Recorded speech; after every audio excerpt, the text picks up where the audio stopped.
नमस्कार, बहुत स्वागत है आपका एपीएन पर और आप देख रहे हैं देश की बात। मैं हूं आपके साथ राजश्री और आज देश की बात में हम देखेंगे कि पिछले 10 महीने में ये 11वां मौका है जब पीएम मोदी नरेंद्र मोदी अपने गृह राज्य गुजरात पहुंचे हैं और आज जब वो गुजरात में थे तो क्या कुछ हुआ है। दरअसल साल के अंत में गुजरात में चुनाव होने हैं और बीजेपी राज्य में सत्ता में कायम रहने की भरपूर कोशिश कर रही है, जिसके चलते गुजरात के चुनाव में पीएम की प्रतिष्ठा भी दांव पर लगी हुई है। वहीं बीजेपी केंद्र में अपने 3 साल पूरे होने के मौके पर देश भर में 900 जगहों पर 26 मई से 15 जून के बीच लगातार कार्यक्रमों का आयोजन करेगी। इन कार्यक्रमों में पीएम मोदी के साथ साथ केंद्र सरकार के मंत्री, बीजेपी शासित राज्यों के मुख्यमंत्री और मंत्री हिस्सा लेंगे। वहीं दूसरी ओर कांग्रेस उपाध्यक्ष राहुल गांधी ने बीजेपी शासित राज्यों में खराब कानून व्यवस्था पर सवाल उठाया है।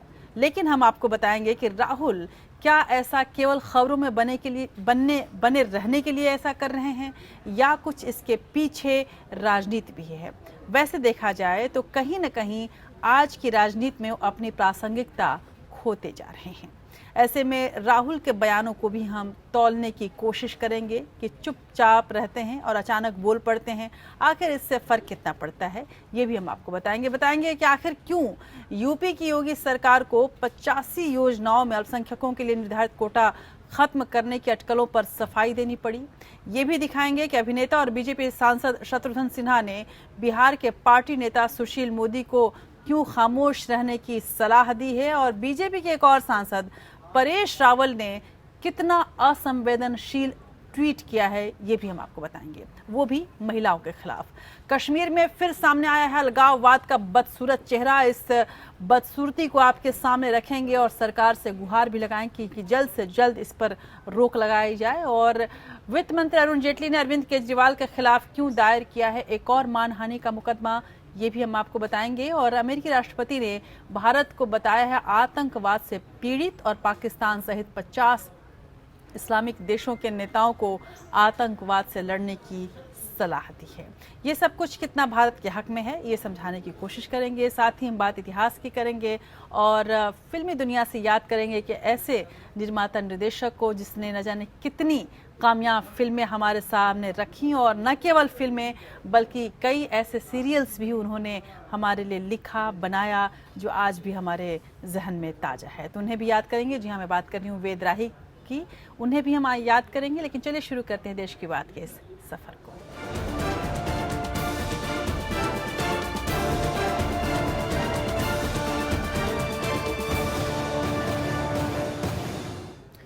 इसी साल के आखिर में गुजरात में विधानसभा चुनाव होने वाले हैं, लिहाजा केंद्र की मोदी सरकार और राज्य की बीजेपी सरकार विकास के कामों में कोई कोर कसर यहां नहीं छोड़ रही है। इस साल तीसरी बार पीएम मोदी गुजरात के दौरे पर हैं। कच्छ में कांडला बंदरगाह से जुड़ी तमाम परियोजनाओं का उद्घाटन करते हुए मोदी ने कहा कि कांडला का सीधा संबंध ईरान के चाबहार से जुड़ेगा। ये बयान देकर पीएम मोदी ने एक तीर से कई निशाने साधे हैं और इन निशानों से कौन कौन घायल हुआ है देखिए इस खास रिपोर्ट में। चीन के वन बेल्ट वन रोड योजना की कारधूनी भारत ने शुरू कर दी है। गुजरात के कांडला बंदरगाह पर कई योजनाओं का लोकार्पण करते हुए पीएम नरेंद्र मोदी ने जहां इसे एशिया के प्रमुख बंदरगाहों में से एक बताया, तो वहीं उन्होंने कहा कि भारत के सहयोग से ईरान में विकसित किए जा रहे चाबहार बंदरगाह को कांडला बंदरगाह से जोड़ा जाएगा। कांडला के चाबहार पोर्ट से जुड़ने का सीधा मतलब ये होगा कि ईरान और अफगानिस्तान के रास्ते होते हुए भारत की पहुंच सीधे मध्य पूर्व एशिया के देशों तक हो जाएगी। ईरान का चाबहार बंदरगाह चीन की मदद से बन रहे पाकिस्तान के ग्वादर पोर्ट से महज 72 किलोमीटर दूर है। ईरान के साथ चौबर पोर्ट, उसका एक निर्णय हम लोगों ने किया है। उस पोर्ट का सीधा संबंध कंडला के पोर्ट के साथ आने वाला है। चाबहार पोर्ट और कंडला पोर्ट, इन दोनों का जुड़ना, इसका मतलब ये होता है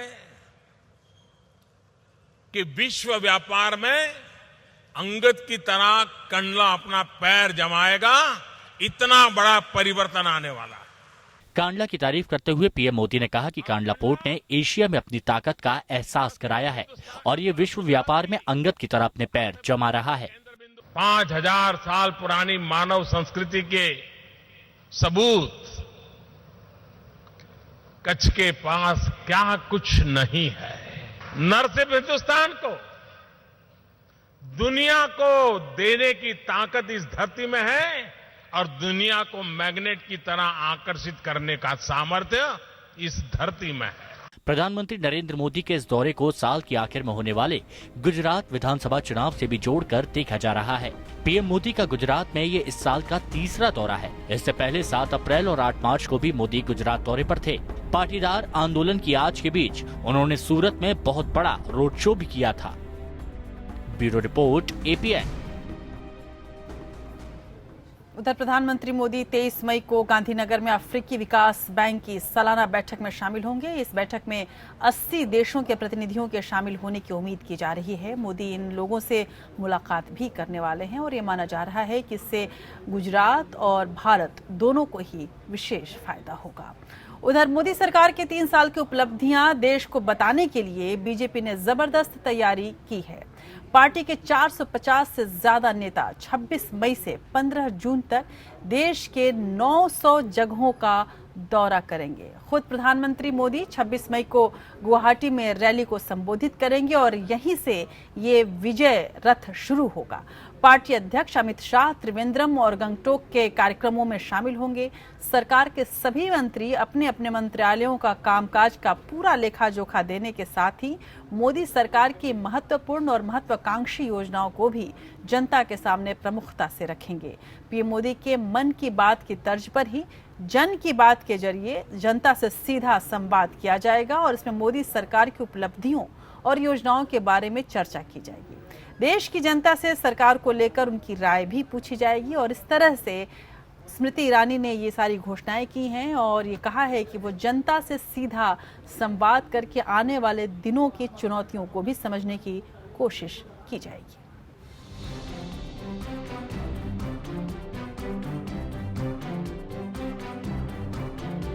मोदी सरकार के 3 साल पूरे होने के मौके पर बीजेपी देश भर में 900 जगहों पर 26 मई से 15 जून के बीच making of India festival Modi fest का आयोजन करने जा रही है। इस कार्यक्रम में प्रधानमंत्री नरेंद्र मोदी के साथ केंद्र सरकार के मंत्री, बीजेपी शासित राज्यों के मुख्यमंत्री और मंत्री हिस्सा लेंगे। साथ ही पार्टी सांसद, विधायक, पार्षद और पदाधिकारी इस कार्यक्रम में शिरकत करेंगे। 26 मई से लेकर 15 जून तक के कार्यक्रमों में प्रधानमंत्री जी के साथ साथ भाजपा शासित और अन्य एनडीए शासित सभी प्रदेशों के मुख्यमंत्री, केंद्र के और प्रदेश के हमारे भाजपा संगठन के सम्मानित पदाधिकारी इन सभी कार्यक्रमों में भाग लेंगे। 26 मई माननीय प्रधानमंत्री जी का कार्यक्रम गुवाहाटी से शुरू होगा। मन की बात के बाद अब प्रधानमंत्री नरेंद्र मोदी सरकार के 3 साल पूरे होने के मौके पर जन की बात करेंगे। इसमें सरकार के बारे में आम नागरिकों से उनके विचार और अनुभव सुने जाएंगे। मोदी फेस्ट जहां जहां होगा वहां जन की बात की एक विशेष सुविधा प्रदान की जाएगी, जिसके माध्यम से जनता अपना संदेश माननीय प्रधानमंत्री जी तक पहुंचा सकती है। प्रधानमंत्री नरेंद्र मोदी इस कार्यक्रम की शुरुआत 26 मई को गुवाहाटी से करेंगे, जहां making of developed India festival यानी मोदी फेस्ट की शुरुआत होगी। इसमें लोगों को सरकार के 3 साल की उपलब्धियों और योजनाओं की जानकारी भी दी जाएगी। Bureau report, APN। उधर प्रधानमंत्री मोदी इस साल के बचे हुए 7 महीनों में 10 देशों का दौरा करने वाले हैं। प्रधानमंत्री मोदी अपनी सरकार के 3 साल का जश्न मनाने के तुरंत बाद विदेश दौरे की शुरुआत करने वाले हैं और ये शुरुआत रूस, स्पेन की यात्रा से होगी और वो भी 29 मई से।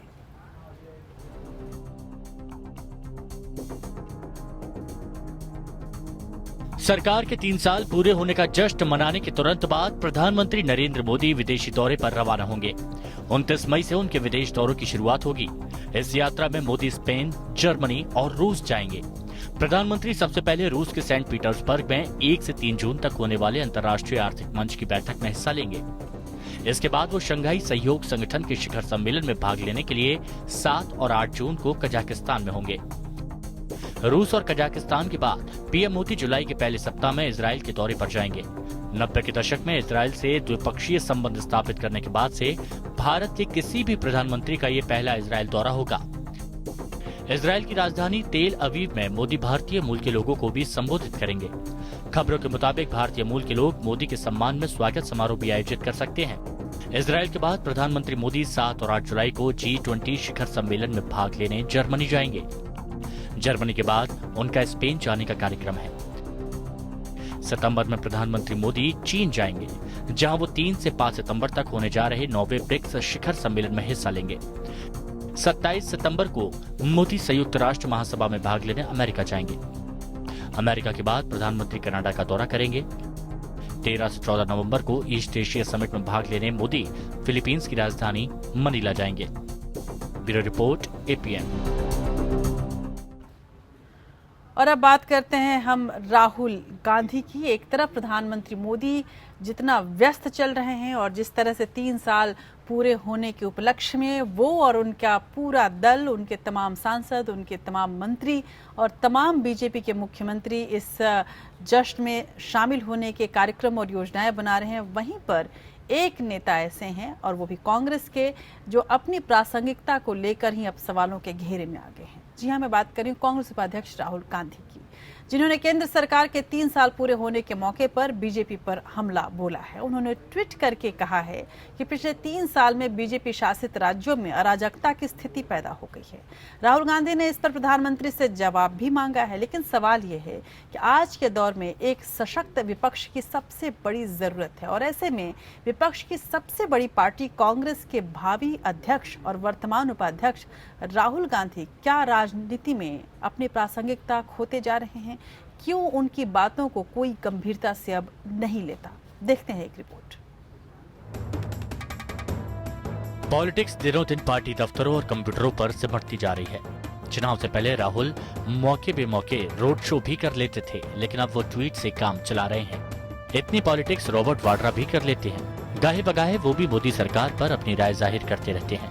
मोदी सरकार के 3 साल पूरे होने पर राहुल गांधी ने पीएम मोदी से सभी बीजेपी शासित राज्यों में कानून व्यवस्था की हालत पर जवाब मांगा। उन्होंने ट्वीट कर कहा है कि राजस्थान से लेकर यूपी, हरियाणा और अब झारखंड जैसे बीजेपी शासित राज्यों में अराजकता की स्थिति पैदा हो गई है। क्या पीएम मोदी जवाब देंगे?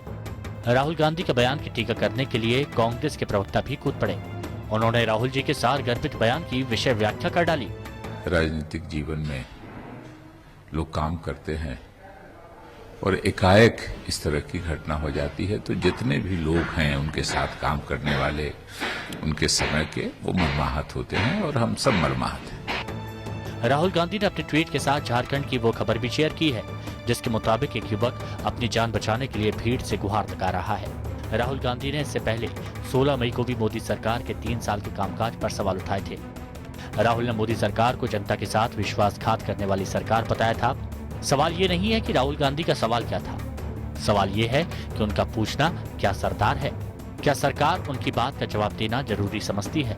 और अगर सरकार गैर जरूरी समझती है तो जनता पर इसका कोई असर पड़ता है या नहीं? सवाल गहराता जा रहा है कि राहुल गांधी का राजनीति में 1.5 दशक पूरा होने को है, लेकिन उनकी छवि एक राजनीतिज्ञ की क्यों नहीं बन पा रही है? क्या बीजेपी की बनाई पार्ट टाइम पॉलिटिशियन की छवि राहुल गांधी पर चस्पा हो गई है? क्या राहुल ने कुछ ऐसा किया है कि उनकी ये छवि टूट जाए और उनकी बातों में वजन महसूस किया जाए? हालिया दिनों में पार्टी के वरिष्ठ नेताओं ने राहुल गांधी के नेतृत्व पर सीधे सीधे तो कभी इशारों में सवाल उठाए। अल्पसंख्यक और दलितों की राजनीति करने वाली कांग्रेस की अध्यक्ष सोनिया गांधी की सेहत कमजोर पड़ती है तो पूरी पार्टी की सेहत बिगड़ जाती है।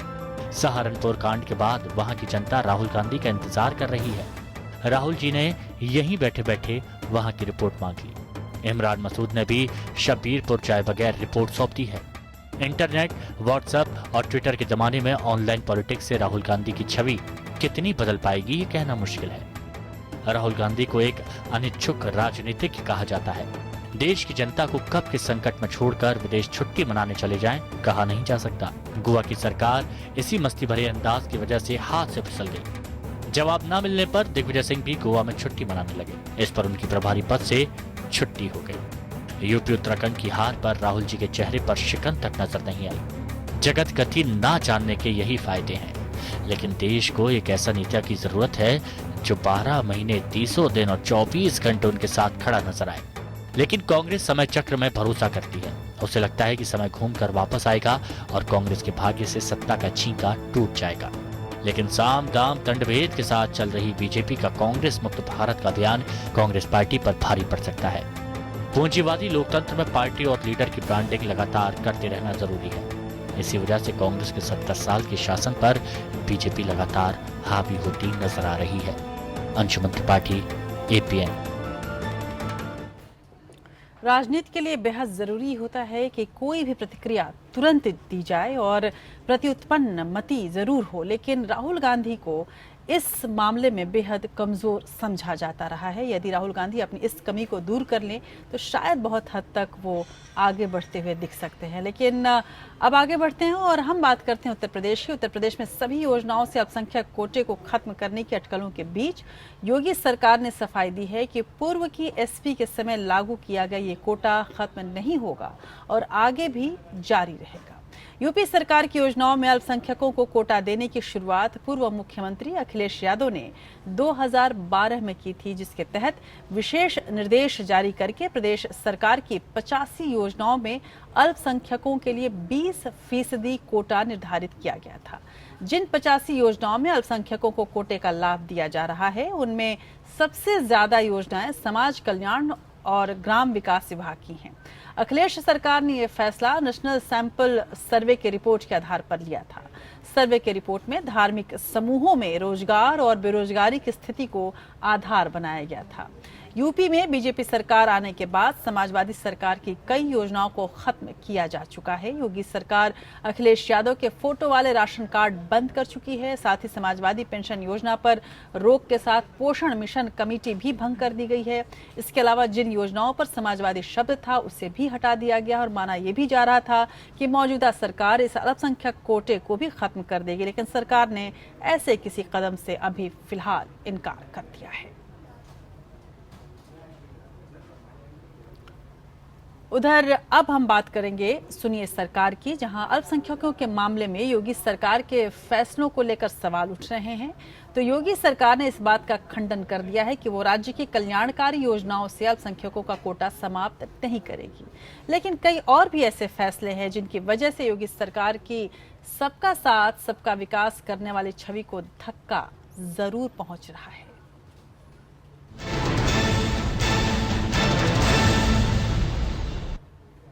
उत्तर प्रदेश की योगी सरकार ने हालांकि राज्य की 85 कल्याणकारी योजनाओं से अल्पसंख्यक कोटा खत्म करने की अटकलों को गलत बता दिया है, लेकिन इसमें दो राय नहीं कि सरकार की नीतियां और फैसले हर दिन मीडिया के लिए नई सुर्खियां बन रही हैं और कई फैसले पीएम मोदी के सबका साथ सबका विकास से बिल्कुल कदमताल करती नजर नहीं आ रही है। ऐसा क्यों हो रहा है और कहां पर जरूरत है सुधार की, कहां जरूरत है एक बार सोचने की और महज कहने से कि सबका साथ सबका विकास हम करेंगे, क्या वाकई सबका साथ सबका विकास हो जाएगा?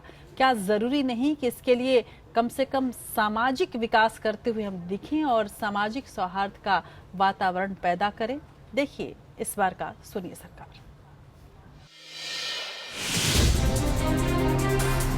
योगी सरकार ने अब अखिलेश सरकार की कई योजनाओं पर कैंची चलाने का फैसला किया है, लेकिन कई फैसलों की वजह से ये माना जा रहा है कि यूपी अब हिंदुत्व की प्रयोगशाला बनता जा रहा है। हालांकि योगी सरकार इस खबर का खंडन कर रही है, लेकिन अल्पसंख्यक हितों से जुड़े मामलों में बीजेपी सरकार की दलील है कि वो अल्पसंख्यकों को समाज से अलग नहीं मानते। ऐसे में ऐसी योजनाओं की समीक्षा उनकी अहमियत के आधार पर की जाएगी। अल्पसंख्यक कोटे को खत्म करने की बात आ रही है, इस पर क्या पूरी तैयारी है आप लोग की? किस तरह से ये फैसला लिया गया, वजह क्या है? ऐसा कुछ नहीं है। भारतीय जनता पार्टी की सरकार बनने के पहले ही घोषणा थी और माननीय मोदी जी ने, उत्तर प्रदेश के माननीय मुख्यमंत्री माननीय योगी जी ने, दोनों ने कहा है सबका साथ सबका विकास। जात पात मत मजहब धर्म संप्रदाय के आधार पर नहीं, मानवीय आधार पर जो भी इस श्रेणी में आता है उसके सबके साथ समान व्यवहार का हमारा। हैरानी की बात यह है कि केंद्र सरकार ने अल्पसंख्यक समाज के लिए अलग से नवोदय विद्यालय शुरू करने का ऐलान किया है। अगर सबका साथ सबका विकास सरकार का नारा और अल्पसंख्यकों का अलग से कोटा देने को वो पक्षपात पूर्ण मानती है, तो नवोदय विद्यालय अलग से क्यों बनाने का ऐलान किया जा रहा है? सबका साथ सबका विकास की नीति का पालन यूपी उत्तराखंड के चुनाव में उम्मीदवारों के चयन के समय क्यों नहीं किया गया? बीजेपी ने एक भी मुस्लिम उम्मीदवार को टिकट देना जरूरी क्यों नहीं समझा? अगर बीजेपी मुसलमानों को अलग नहीं मानती, तो मालेगांव के निकाय चुनाव में 45 मुस्लिम प्रत्याशी मैदान में क्यों उतारे गए? यूपी में भी बीजेपी पर कथनी और करनी के फर्क का आरोप लग रहा है। एंटी रोमियो स्क्वाड बनाने, अवैध बूचड़खाने बंद करने, पश्चिमी यूपी से हिंदुओं के पलायन को चुनावी मुद्दा बनाने के बाद राष्ट्रवाद और सांप्रदायिकता पर बहस कराने के मुख्यमंत्री योगी के बयान को हिंदू राज्य की प्रयोगशाला के तौर पर देखा जा रहा है। प्रधानमंत्री और मुख्यमंत्री किसी वर्ग विशेष या किसी खास तबके के नुमाइंदे नहीं होते। ऐसे में सीएम योगी का सबका साथ सबका विकास का नाम जपने भर से काम नहीं चलेगा। उन्हें अपने व्यवहार में भी समदृष्टि संभाव लाना होगा। यही राज्य धर्म है। लेकिन हैरानी की बात यह है कि योगी सरकार राज्य में अपराधी तत्वों पर काबू नहीं कर पा रही, बल्कि प्रदेश जाति युद्ध का मैदान बनता जा रहा है। योगी जी के राज में क्षत्रिय दलित संघर्ष जोर पकड़ रहा है। मुसलमान दहशत में हैं, उनकी उम्मीदें टूटती जा रही हैं। बहुसंख्यकवाद को लोकतंत्र बताया जा रहा है। ऐसे में इस तरह का संदेश देना भारत की साझा संस्कृति ही नहीं, विश्व बंधुत्व में विश्वास करने वाले हिंदुत्व के साथ भी द्रोह से कम नहीं है। Bureau report, APN.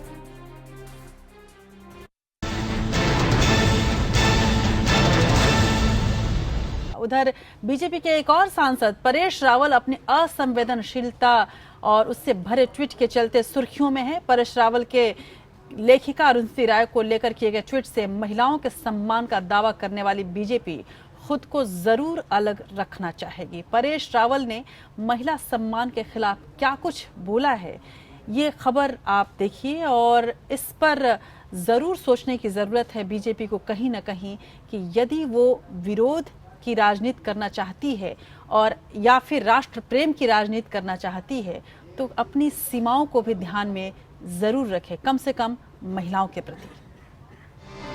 अभिनेता से नेता बने बीजेपी सांसद परेश रावल ने ट्वीट कर कहा है कि किसी पत्थरबाज को आर्मी की जीप से बांधने की जगह लेखिका अरुंधति राय को इसके आगे बांधा जाना चाहिए। परेश रावल के इस ट्वीट को 14 घंटे में 3000 बार से ज्यादा रीट्वीट किया गया। इस पर करीब 6000 लाइक्स भी आए। एक ट्विटर यूजर ने अरुंधति के साथ पत्रकार सागरिका घोष को बांधने का भी जिक्र किया, तो परेश रावल ने कहा कि हमारे पास बहुत सारी चॉइस है। दरअसल परेश रावल का गुस्सा अरुंधति के एक बयान को लेकर है, जिसके अनुसार अरुंधति ने कहा कि कश्मीर में भारत कितनी भी सेना लगा ले, लेकिन हालात नहीं सुधरेंगे। हालांकि अरुंधति के इस बयान की अभी तक पुष्टि नहीं हुई है, लेकिन इतना जरूर है कि आदर्शवाद और महिलाओं के सम्मान की बात करने वाली बीजेपी का एक सांसद किसी महिला के लिए इस तरह की ओछी बात कहे, ये शोभा नहीं देता। परेश रावल के इस ट्वीट के बाद कांग्रेस नेता दिग्विजय सिंह ने भी एक ट्वीट के जरिए तंज कसा। उन्होंने कहा कि उस शख्स को क्यों नहीं जीप के आगे बांधा जाए जिसने बीजेपी और पीडीपी का अलायंस करवाया है। परेश रावल ने 2014 में बीजेपी ज्वाइन की थी और पीएम मोदी के गृह राज्य गुजरात की राजधानी अहमदाबाद से वो सांसद हैं। परेश रावल को मोदी का करीबी भी माना जाता है। हालांकि परेश के इस ट्वीट के बाद मोदी उनसे कितनी नजदीकियां बढ़ाएंगे, ये बड़ा सवाल है। Bureau report, APN.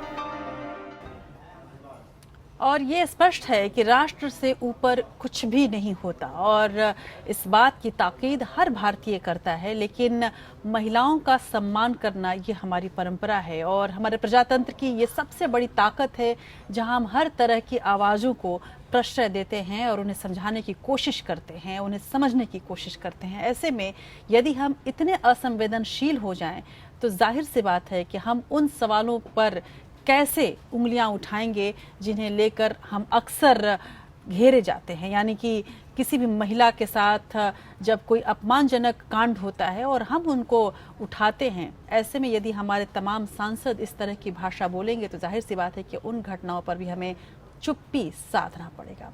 लेकिन कश्मीर को लेकर भावनाओं में बह गए परेश रावल ने कुछ कहा, जिसे शोभनीय तो नहीं कहा जा सकता, जैसा कि आपने इस रिपोर्ट में देखा।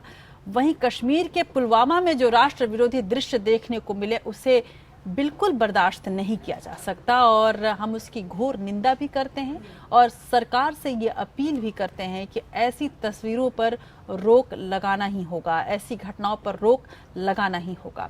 दरअसल कश्मीर में एक क्रिकेट मैच के दौरान पाकिस्तान समर्थित नारे लगाए गए और आतंकवादियों के फोटो को लगाया गया और उनके सम्मान में कसीदे पढ़े गए, यहाँ तक कि पाकिस्तान का राष्ट्रगान यहाँ गाया गया। जाहिर सी बात है कि ऐसी घटनाओं को बर्दाश्त कतई किया नहीं जा सकता। चंद टुकड़ों की खातिर देश से गद्दारी करने वालों की कोई कमी नहीं है। ऐसे ही तमाम जयचंदों ने देश के इतिहास को बिगाड़ने का काम किया है, लेकिन अब जरूरत है ऐसे गद्दारों को सबक सिखाने की। जम्मू कश्मीर के पुलवामा में एक स्थानीय क्रिकेट मैच के दौरान शूट किया गया ये वीडियो सोशल मीडिया पर काफी वायरल हो रहा है, जहां स्टेडियम में क्रिकेट मैच शुरू होने से पहले पाकिस्तान अधिकृत कश्मीर का राष्ट्रगान बजाया गया।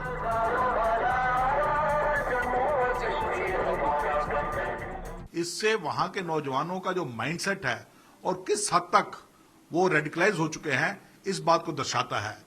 पुलिस को चाहिए था कि अभी तक इनको कैद कर लेते, इनको पकड़ लेते, क्योंकि इन्होंने एंटी नेशनल एक्टिविटी की है। पहले भी ऐसे इंसिडेंट हो चुके हैं, जबकि एक क्रिकेट मैच के दौरान श्रीनगर के पास एक क्रिकेट मैच में वहां पर पीओके पाकिस्तान की जर्सी डाली थी प्लेयर्स ने।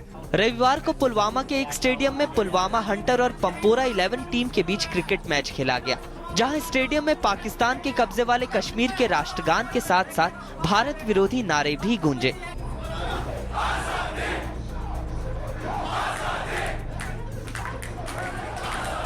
फिलहाल इस मामले में पुलिस ने अभी तक आयोजकों और दर्शकों के खिलाफ कोई कार्रवाई नहीं की है। करीब 1.5 महीने पहले भी कश्मीर घाटी के कंगन जिले में 2 स्थानीय क्रिकेट टीमों ने मैच से पहले स्टेडियम में पाकिस्तान का राष्ट्रगान गाया था। इसमें से एक टीम के खिलाड़ियों ने हरे रंग की पाकिस्तान क्रिकेट टीम की जर्सी भी पहन रखी थी। इसका वीडियो भी सोशल मीडिया पर वायरल हुआ था। Bureau report, APN। और अब ये जब खबर दिखाई गई तो पुलिस जगी और उसने कार्रवाई करने शुरू कर दिया है और ऐसे तमाम लोगों की गिरफ्तारियां शुरू हो चुकी हैं जो इस तरह के कांड में शामिल थे। दरअसल ऐसे ही जवाब की ज़रूरत है, हर उस आवाज़ को दबाने की, हर उस आवाज़ को ख़त्म करने की जो भारत के टुकड़े करने के सपने देखता है। चलिए अब देखते हैं इस वक्त के नेशनल टॉप 5 खबरें।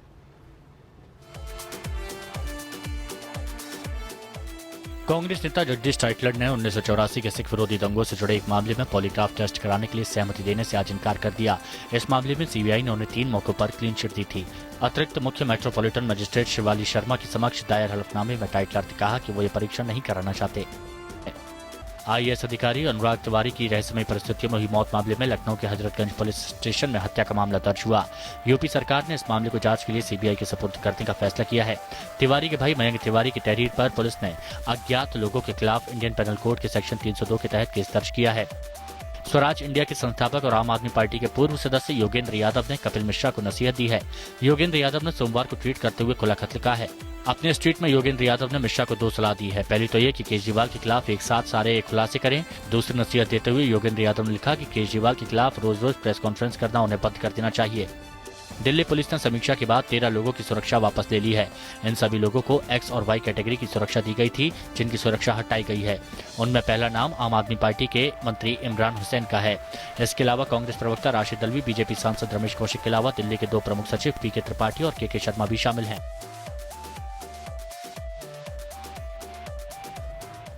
बात करते हैं रजनीकांत की। आमतौर पर उनकी फिल्मों में उनके सामने कोई भी बाधा आती है तो उसे तुरंत पूरा कर लेते हैं और पार भी कर जाते हैं। लेकिन राजनीति में कुछ ऐसा नहीं होता दिख रहा है। रजनीकांत जो भी करते हैं वो चर्चा में तो आ जाता है। उन्होंने राजनीति में उतरने के संकेत क्या दिए, समर्थन से लेकर विरोध करने वालों की लाइन ही लग गई। बीजेपी जहां उनके सियासत में आने के संकेतों से गदगद है, वहीं विपक्षी हर कदम फूंक फूंक कर रख रहे हैं, लेकिन हर कोई उनके राजनीति में आने से खुश नहीं है। बीजेपी के ही नेता सुब्रमण्यम स्वामी ने रजनीकांत को अनपढ़ तक कह दिया। उधर एक तमिल संगठन ने भी उनके सियासत में आने के विरोध में प्रदर्शन शुरू कर चुका है।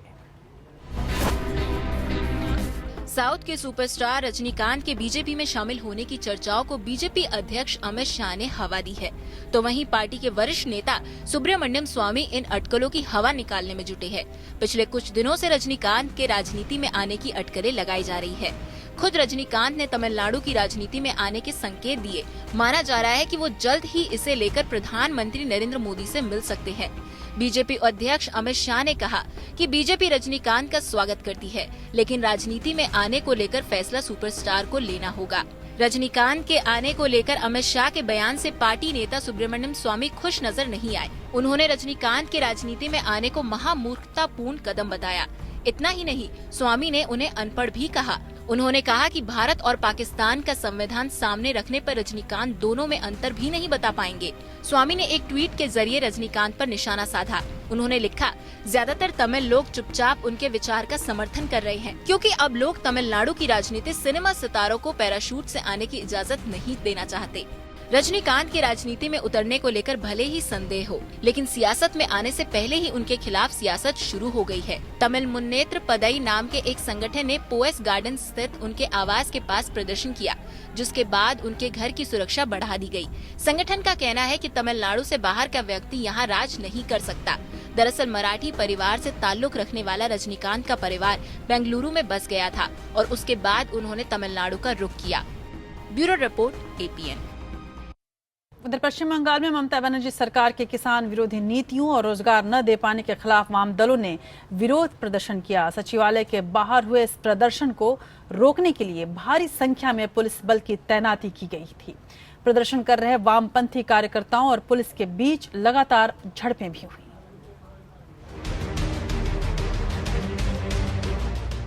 ममता बनर्जी सरकार के खिलाफ लंबे वक्त के बाद वामपंथी पार्टियां पूरी ताकत के साथ विरोध प्रदर्शन करते हुए सड़कों पर दिखाई दी। कोलकाता स्थित सचिवालय के बाहर प्रदर्शन कर रहे वामपंथी पार्टियों के कार्यकर्ताओं और पुलिस के बीच झड़प भी हुई। CPM समेत अन्य वामपंथी पार्टियों के कार्यकर्ता तृणमूल कांग्रेस की ममता बनर्जी सरकार की कथित किसान विरोधी नीतियों का विरोध कर रहे थे। पुलिस ने वामपंथी कार्यकर्ताओं के खिलाफ विरोध प्रदर्शन पर काबू पाने के लिए लाठीचार्ज किया और आंसू गैस के गोले भी छोड़े। पुलिस शांतिपूर्ण मिছিল के ऊपर पहले टायर गैस, उसके बाद लाठीचार्ज किया। एक बुजुर्ग आदमी को मारने जा रहा था, मैंने उसको रोकने की कोशिश किया और देख रहे हैं यहाँ पर और भी बहुत से सब मिलके मारा। मैंने बोला कि बुजुर्ग आदमी क्यों मार रहे हैं। लेफ्ट फ्रंट ने ममता बनर्जी की किसान नीति और राज्य में बढ़ती बेरोजगारी के खिलाफ बंद का आह्वान किया था। वामपंथी दलों ने राज्य के सचिवालय नबान्ना भवन के बाहर लाखों कार्यकर्ताओं के साथ प्रदर्शन किया। इस विरोध प्रदर्शन के कारण आम लोगों को खासी दिक्कतों का सामना करना पड़ा। जाना है तो एलिस बिल्डिंग, न्यू सेक्रेटेरिएट, वहाँ पे ऑफिशियल वर्क्स था, लेकिन ऐसा होगा ये मालूम नहीं था। CPM ने मार्च टू नबन्ना का आह्वान किया था। इस विरोध प्रदर्शन को अन्य वामपंथी पार्टियों के किसान मोर्चों ने भी समर्थन दिया। वामपंथी पार्टियों द्वारा 27 अगस्त 2015 को किए गए ऐसे ही प्रदर्शन में काफी हिंसा हुई थी। यही कारण था कि हिंसा की आशंका के चलते राज्य सरकार ने भारी संख्या में पुलिस बल की तैनाती की थी। Bureau report, APN।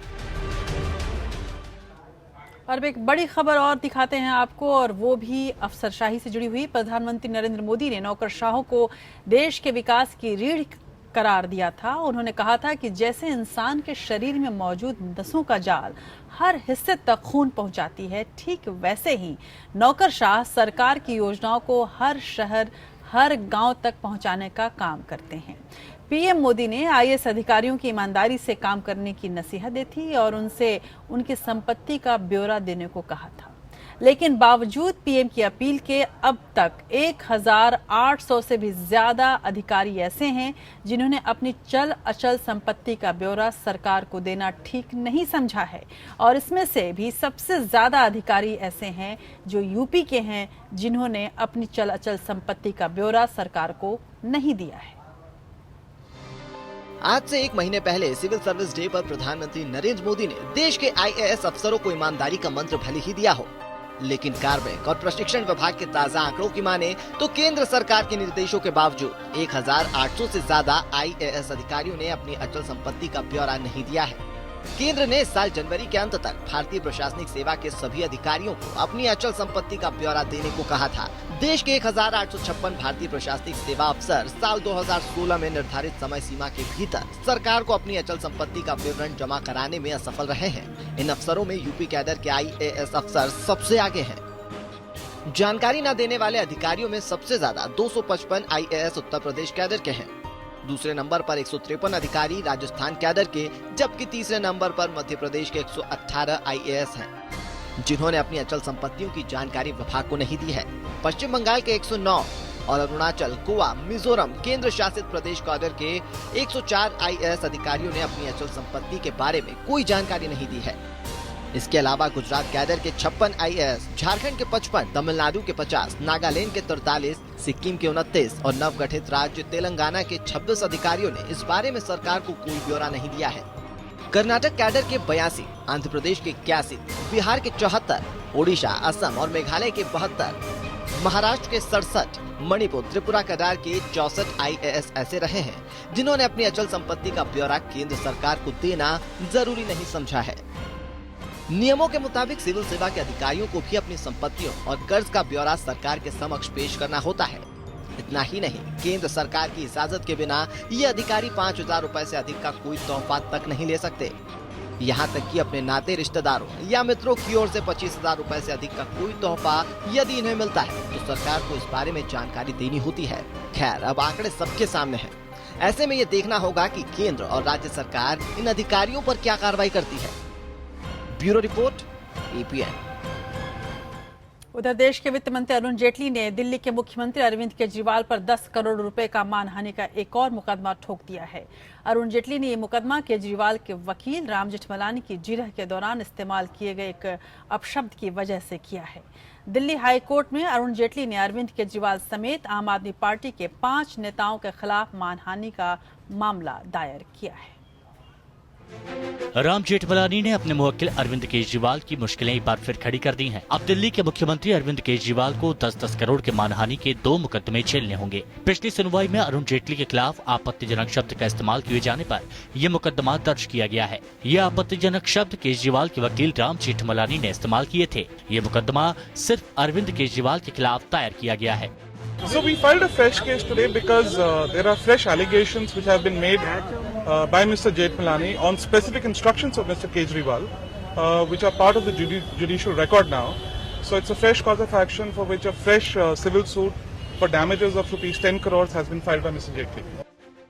पिछली सुनवाई के दौरान कोर्ट ने अरविंद केजरीवाल के वकील राम जेठमलानी की कोर्ट में अरुण जेटली पर की गई टिप्पणियों को निंदात्मक करार दिया था। कोर्ट ने कहा था कि अगर ऐसी भाषा के लिए अरविंद केजरीवाल की ओर से कहा गया है तब इस मामले में बहस को आगे लेकर जाने का कोई फायदा नहीं है। आम आदमी पार्टी नेता और इस मामले में एक आरोपी राघव चड्ढा की अपील पर सुनवाई के दौरान अरुण जेटली के वकीलों ने ये मामला उठाया था। सुनवाई के बाद जस्टिस मनमोहन ने कहा कि ऐसे में पहले केजरीवाल को आकर अपने आरोपों पर बयान देना चाहिए। ये पूरा मामला तब सामने आया जब अरुण जेटली की ओर से बहस के लिए आए वकीलों ने कोर्ट से कहा कि पहले ये साफ हो जाना चाहिए कि जिस भाषा का प्रयोग राम जेठमलानी कर रहे हैं क्या वो अरविंद केजरीवाल की सहमति से हो रहा है। जस्टिस मनमोहन ने कहा कि जब पहले ही मानहानि का केस चल रहा है तब इस प्रकार से भाषा का प्रयोग कर किसी का और अपमान नहीं किया जा सकता। हालांकि केजरीवाल के एडवोकेट ने स्पष्ट किया है कि कोर्ट में कि इस मामले में केजरीवाल की ओर से इस प्रकार के शब्दों के प्रयोग के लिए नहीं कहा गया है। इस मामले पर मंगलवार को सुनवाई हो सकती है। ब्यूरो रिपोर्ट,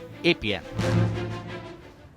उधर आय से अधिक संपत्ति के मामले में हिमाचल प्रदेश के मुख्यमंत्री वीरभद्र सिंह आज दिल्ली के पटियाला हाउस कोर्ट में पेश हुए। उनके साथ उनकी पत्नी प्रतिभा सिंह भी कोर्ट में पेश हुईं। वीरभद्र सिंह और उनकी पत्नी ने कोर्ट में जमानत की अर्जी दायर की है, जिस पर कोर्ट ने CBI को नोटिस भेजा है। आय से अधिक संपत्ति मामले में CBI की चार्जशीट पर पटियाला हाउस कोर्ट ने संज्ञान लेते हुए वीरभद्र और उनकी पत्नी को समन किया था। CBI की चार्जशीट में वीरभद्र सिंह, उनकी पत्नी प्रतिभा सिंह और 7 अन्य लोगों के नाम है। चार्जशीट के मुताबिक वीरभद्र की संपत्ति उनकी आय से 192% ज्यादा है। इससे पहले दिल्ली हाईकोर्ट ने इस केस में गिरफ्तार किए गए LIC एजेंट आनंद चौहान की जमानत याचिका को खारिज कर दिया था। वीरभद्र सिंह के करीबी LIC एजेंट आनंद चौहान को पिछले साल जुलाई में ED ने गिरफ्तार किया था। इस मामले में वीरभद्र सिंह की CBI की FIR रद्द करने की अर्जी दिल्ली हाईकोर्ट ने खारिज कर दी थी। हाईकोर्ट ने कहा था कि आरोपी ये खुद तय नहीं कर सकता है कि उसके खिलाफ केस लोकल पुलिस दर्ज करेगी या फिर सीबीआई। कोर्ट ने इस मामले में अगली सुनवाई 29 मई को तय की है। दिल्ली की पटियाला हाउस कोर्ट ने Kamal sponge steel and power limited यानी KSSPL से जुड़े कोयला ब्लॉक आवंटन मामले में पूर्व कोयला सचिव HC गुप्ता को 2 साल की सजा सुनाई है। साथ ही सीबीआई की विशेष अदालत ने कोयला मंत्रालय के 2 पूर्व अधिकारियों के KS क्रोफा और KC सामरिया को भी 2-2 साल की सजा सुनाई है। सभी दोषियों पर 1-1 लाख रुपए का जुर्माना भी लगाया गया। कोर्ट ने KSSPL कंपनी पर 1 करोड़ का जुर्माना और उसके मैनेजिंग डायरेक्टर पवन कुमार अहलुवालिया को 3 साल की सजा सुनाई। कोर्ट ने अहलुवालिया पर 30 लाख रुपए का जुर्माना भी लगाया है। हालांकि सजा के ऐलान के तुरंत बाद पूर्व कोयला सचिव HC गुप्ता को जमानत भी मिल गई। सीबीआई अदालत ने इन सभी को पिछले हफ्ते दोषी करार दिया था। इन सभी को साजिश और भ्रष्टाचार निवारक अधिनियम के अंतर्गत दोषी पाया गया है। हालांकि इसी मामले में चार्टर्ड अकाउंटेंट अमित गोयल को भी बरी कर दिया गया। कोर्ट द्वारा दिल्ली एवं जिला क्रिकेट संघ यानी DDCA में रिटायर्ड जस्टिस विक्रमजीत सेन को प्रशासक नियुक्त करने संबंधी फैसले में संशोधन की मांग करते हुए हाई कोर्ट में याचिका दायर की गई है। 30 जनवरी को हाई कोर्ट ने DDCA में व्याप्त अनियमितताओं के मद्देनजर प्रशासक नियुक्त किया था। न्यायमूर्ति S रविंद्र भट्ट और दीपा शर्मा के खंडपीठ के समक्ष इस याचिका पर 29 मई को अब सुनवाई होगी। ये याचिका DDCA के life time member Dinesh Kumar Sharma ने दायर की है। याचिका तर्क है कि रिटायर्ड जस्टिस की बेटी मृणालिनी सेन गुप्ता दिल्ली सरकार के अधिवक्ता हैं और सरकार ने DDCA के खिलाफ जांच आयोग का गठन किया था। दिल्ली सरकार और DDCA के बीच मानहानि, मनोरंजन कर, स्टेडियम के निर्माण, प्रॉपर्टी टैक्स आदि के केस कोर्ट में विचाराधीन है। याचिका आरोप है कि मृणालिनी DDCA से संबंधित बैठकों में प्रशासक के साथ रहती हैं और वो अपने पिता के ओहदे का फायदा उठा रही हैं। इसके अलावा सुप्रीम कोर्ट में लोढ़ा कमेटी के खेल संगठनों में पारदर्शिता संबंधी सिफारिशों के अनुसार अदालत का 30 जनवरी का फैसला न्याय संगत नहीं है। ऐसे में अदालत से अपील है कि वो अपने निर्णय में संशोधन करे या किसी अन्य जज को प्रशासक नियुक्त करे।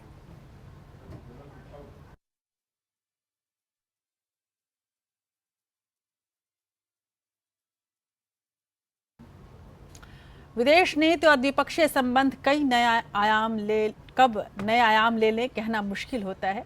कभी अमेरिका और भारत के बीच दूरी हुआ करती थी, लेकिन पिछले कुछ वक्त में दोनों देश एक दूसरे के काफी करीब आते दिख रहे हैं। एक वक्त तब था जब भारत ताकतवर GSLV रॉकेट और क्रायोजेनिक इंजन बनाना चाहता था, लेकिन न सिर्फ अमेरिका ने उस पर तमाम प्रतिबंध लगा दिए, बल्कि भारत के सच्चे दोस्त रूस तक पर दबाव डालकर उसे पीछे हटने को मजबूर कर दिया। लेकिन आज वही अमेरिका भारत के साथ अच्छे संबंध चाहता है।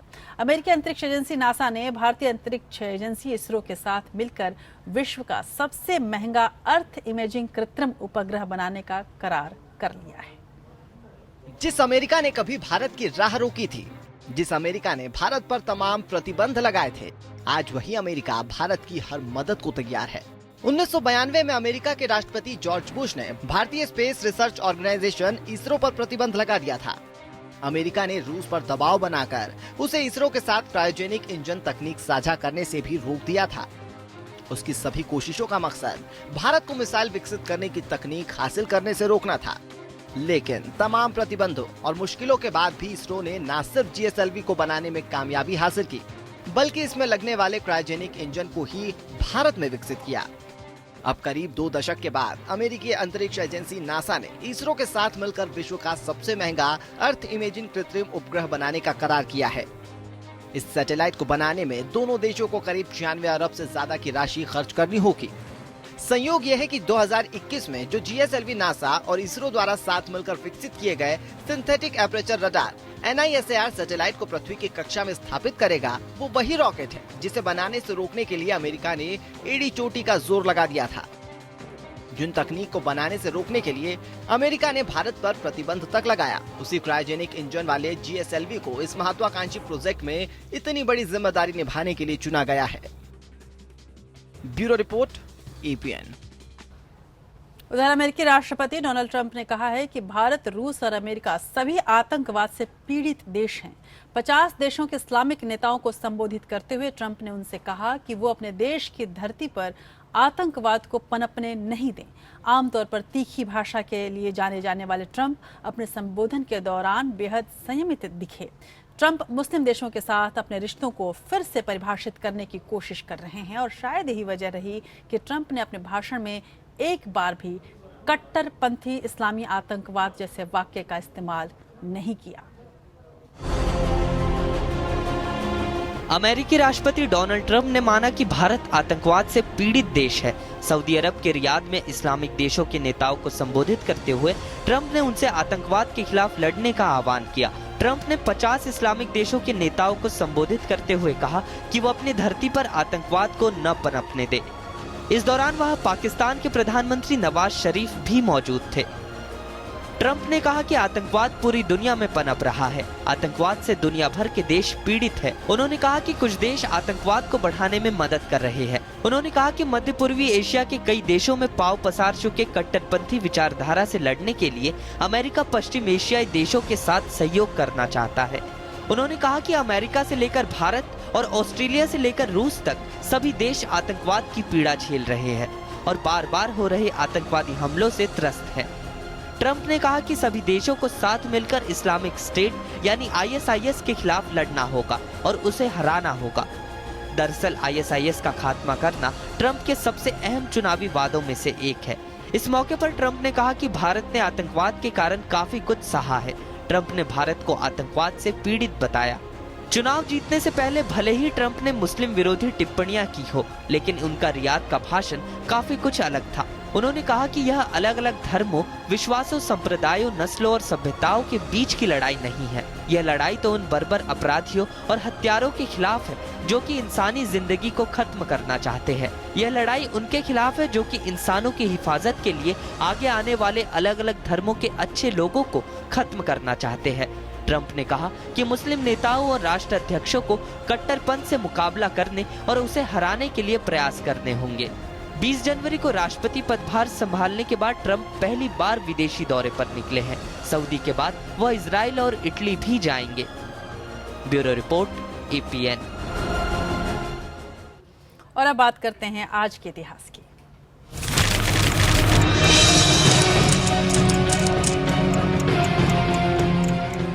बाईस मई 1545 में सूर वंश के पहले सम्राट शेर शाह सूरी का निधन आज ही के दिन हुआ था। शेर शाह सूरी ने 1540 से 1556 तक उत्तर भारत पर शासन करके सूर साम्राज्य की स्थापना की थी।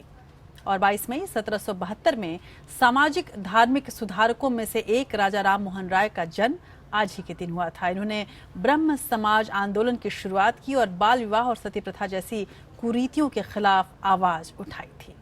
22 मई 1859 में स्कॉटिश लेखक और भौतिक Shastri sir Arthur Conan dial का जन्म हुआ था। उनकी सबसे ज्यादा पसंद की जाने वाली किताब शर्लॉक होम्स है। और 22 मई 1971 में आज ही के दिन अमेरिकी राष्ट्रपति रिचर्ड निक्सन एक सप्ताह की यात्रा पर सोवियत संघ की राजधानी मॉस्को पहुंचे थे।